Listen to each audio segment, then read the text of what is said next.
before we share communion, just for a moment, about blessings. Because that's what Jacob and Esau were all about. We're about blessings. And we understand blessings in lots of different ways. When someone sneezes, we say, God bless you. We see somebody, we say, have a blessed day. When some good fortune comes our way, or someone we love, we say, oh, you've been so blessed. We might say, oh, what a blessing it is, or some things are a mixed blessing. Some are a blessing in disguise. We're told to count our blessings and to be a blessing. We understand blessings in lots of different ways. I came across a wonderful definition of blessings I'd like to share with you this morning. It says this: blessings are words of faith said out loud. I'll repeat that.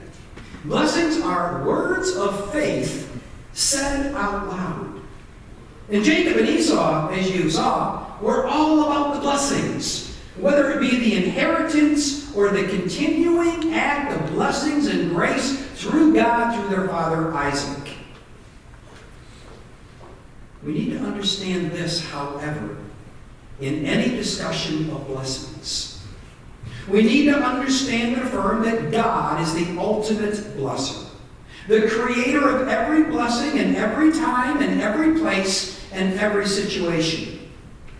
No discussion of blessings is valid or truthful unless the Creator is at the center of it all. In our year-long exploration of the family with our kids and youth, I came across this understanding by the Reverend Patrick Nix, who outlines what he calls the 5 A's, letter A's, that our children and youth hunger for, and that we older children hunger for also. We spend our whole life seeking these 5 things. But here's the mixed blessing. Before I define them for you, the mixed blessing is that more often than not, our children will find these, either in our homes or on the streets, either in our churches or with the gangs. They will find these things. What are they? Affection, acceptance, attention, approval, and affirmation. And it doesn't matter whether you're a 5-year-old sitting on the stairs or older than 5. We're all searching for that. We're searching for affection, which basically asks, do I feel loved? We're looking for acceptance. In other words, do you accept me the way I am, in the way God created me? Do I have your attention? In other words, am I worthy of your focus? We're all seeking approval. In other words, asking the question, am I appreciated? We all desire and long to be affirmed as we ask the question, do I make you proud? But blessing comes with the dual understanding. Every blessing comes with 2 parts, and here they are. The first part of a blessing is you have to be able to receive it. And the second part is you have to be able to give it. Let's take a quick look at each. First, we need to be able to receive the blessing because, like any gift, if we do not receive it, it remains like a check never cashed. We have to learn to receive blessings because a blessing not recognized is nothing more than a souvenir. Scripture allows us to understand the magnitude and the gravity of receiving blessings. And I just want to share 2 real quick verses with you. And I'm using the Message translation just because it brings so much more to the story. And the first is found in the 14th chapter of John's Gospel, and it says this: I will not leave you orphaned. I am coming back. In just a little while, the world will no longer see me, but you're going to see me because I am alive and you're about to come alive. At that moment, you will know absolutely that I am in my Father, and you are in me, and I am in you. Did you see affection?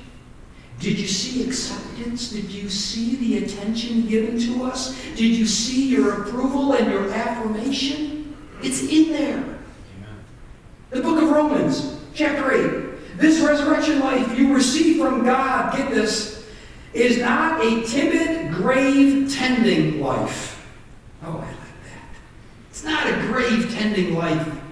It is adventurously expectant, greeting God with a childlike, "What's next, Papa?"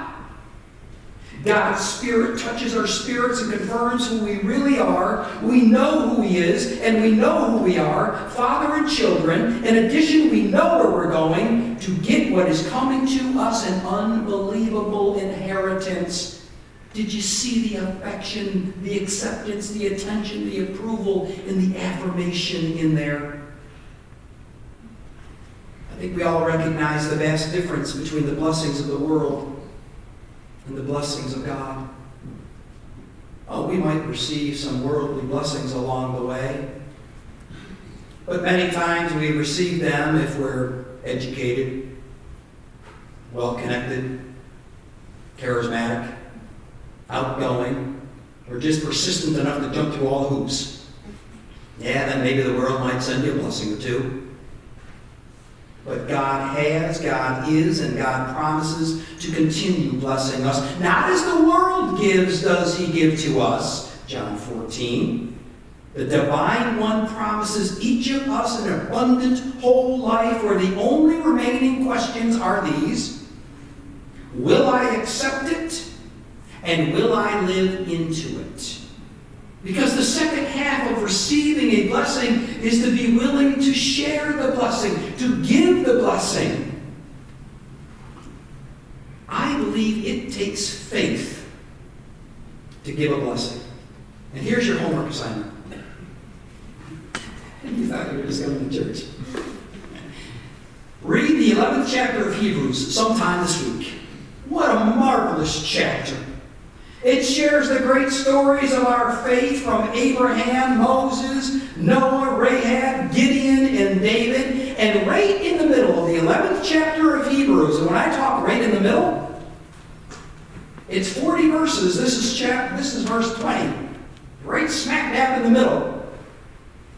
Talks about the faith of Isaac and Jacob, who we're talking about this morning. I have a confession. As a son, as a husband, as a father, as a grandfather, a.k.a. Papa, as a pastor, as a neighbor, as a friend, I confess that I, at times, can be stingy in my blessings. Can anyone relate? Not enough time to stop and help. Not paying enough attention to those who only need a kind word. Not looking beyond my wants and desires towards those who just merely need. Are all ways I have fallen short.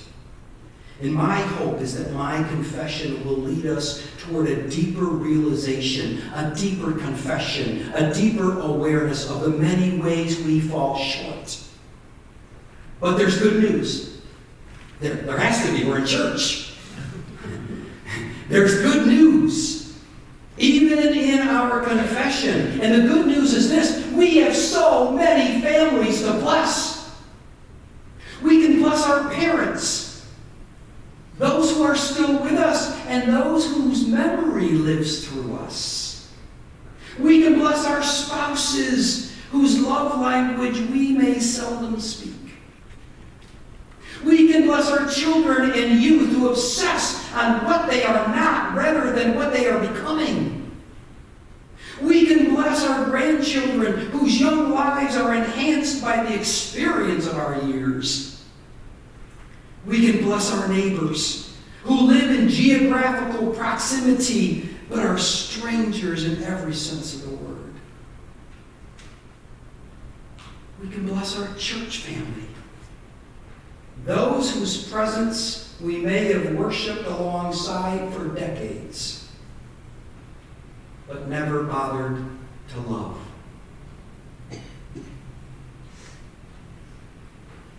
The good news, my dear friends, is that blessings abound. Our role is to receive those blessings and then to give those blessings. And one of the blessings in which God gives us in this moment, in this time, in this space, is the blessing of His life.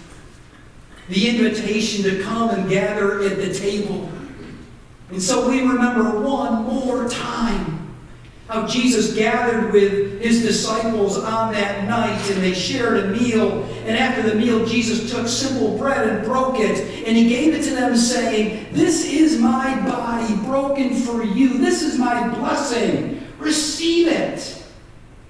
He didn't say, "This is my body. See you tomorrow." He said, "This is my blessing. Receive it." And then afterwards, He took the cup. He gave thanks to God. And He told them, "This is my blood. This is the new covenant. Within this cup are the new blessings poured out for you and for many. Receive as often as you gather together."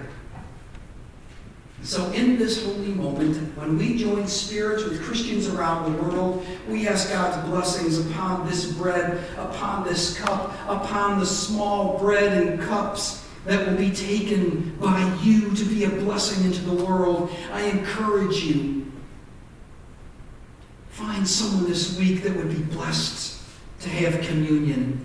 Someone that's not here this morning. And so we ask God to bless this time together so that we might be a blessing to others.